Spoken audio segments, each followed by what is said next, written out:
And a lot of your work is with corporate entities as well. I mean, you also work with various companies, and what exactly do you do when you're called in? You know, the CEO of an auto group brought me in about 13, 14 years ago into their multiple entities and into their management group, and said, want you all to meet my chiropractor.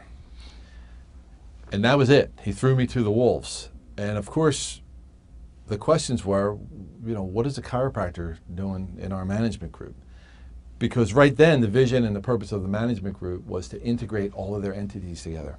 So I said something really simple, and I think it took hold, and I've been with that company ever since. And I said, the same principles that operate a simple cell, the human cell, operate your corporation. Corpo means body, right? So the principles that operate in keeping a cell healthy cannot be denied, because if you deny them, the cell will die. And they operate within a corporation as well. So we took and we looked at all the parts of their corporation.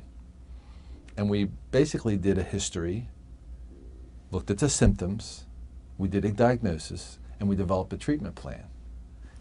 Sales training, management training, you know, a leadership program, selling off an entity or two. You know, we had to sever some relationships on their arm until we brought their entity back to its fullest potential for health, and it's been thriving ever since. So in other words, really just looking at the corporation in a holistic fashion. In a holistic fashion. Yeah. So the whole, here's another, I think, an excellent reason for people to address this holistic part of their health care. Because once you start looking holistic at one thing, you're going to start to look, it's so important that you look at it for your health. It's survival, and especially your children. I mean, we care so much about our babies and our children that we do more holistic things for our children. We make sure they have the pediatrician, make sure they have the eye doctor, make sure they have all the things, but we don't do it for ourselves. But once we start doing it and become aware of how it works, it's a principle, we start to apply it to our finances. There's nothing more important to me for a family, once they've taken care of their health, to also take care of finances in a holistic way. Because I have seen nothing more take down families than finances.